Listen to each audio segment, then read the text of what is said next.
Hey, what's up guys? How's it going? It's Dakota Fisherman here, and of course, as per usual, I've got some garrison traps for you guys today, so they never see it coming.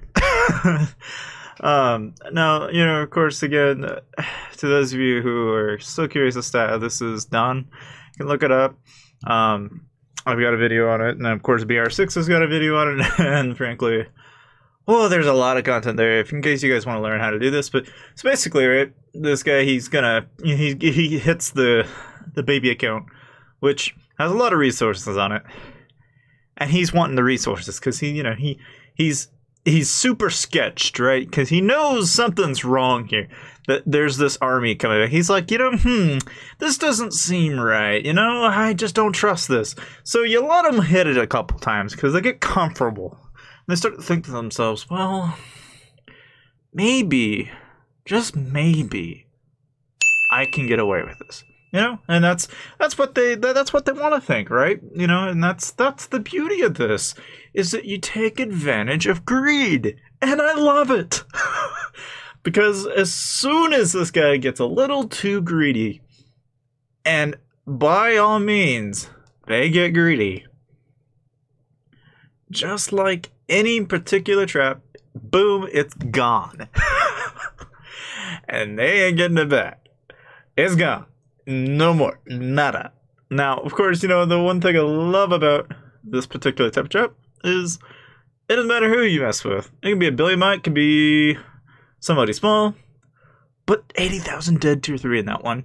Now, with this coming up, alright, I ended up messing with Rising King, alright? Now, Rising King, admittedly, alright, kind of started getting in on this because, he kind of figured, heck, why not, right?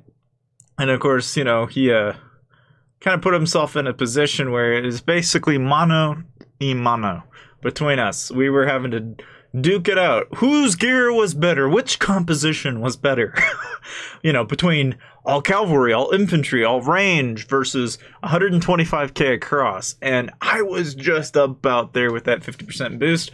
But it ultimately boils down to just being able to go after the targets and being able to reciprocate. You got to be able to quickly send marches, and that requires boosts. Now, on my case, I happen to have a lot of boosts laying around, so it's no biggie. But 63,000 dead. Alright, and it starts to rack up at a certain point. Now, don't get me wrong, the wound cost here is not so great. Alright, but it isn't dead, so that's the benefit of it. But, with the recent drama that we've heard about here lately, somebody was asking about this. They're like, how do you solve problems in Lord's Mobile? I'm like, guys, this is a really nice way to do it. You just put an alternate account and you pick a piece of gear and you just duke it out, because it's any man's game in that point. You're having to fight for really whoever has the better gear. Whatever wins, the battle wins. Now, of course, without further ado, all right, KQ, Rising King, of course, gave it a good go. He ended up losing like 200,000 tier 4 after all of this. I wounded like 200,000-ish a couple of times. So, although it doesn't sound like much, that's about 90 million or so resources that you would have to heal every single time. So it's not by any means an effective way to duke it out, but obviously it ended pretty poorly for him, and well, needless to say, thanks for watching.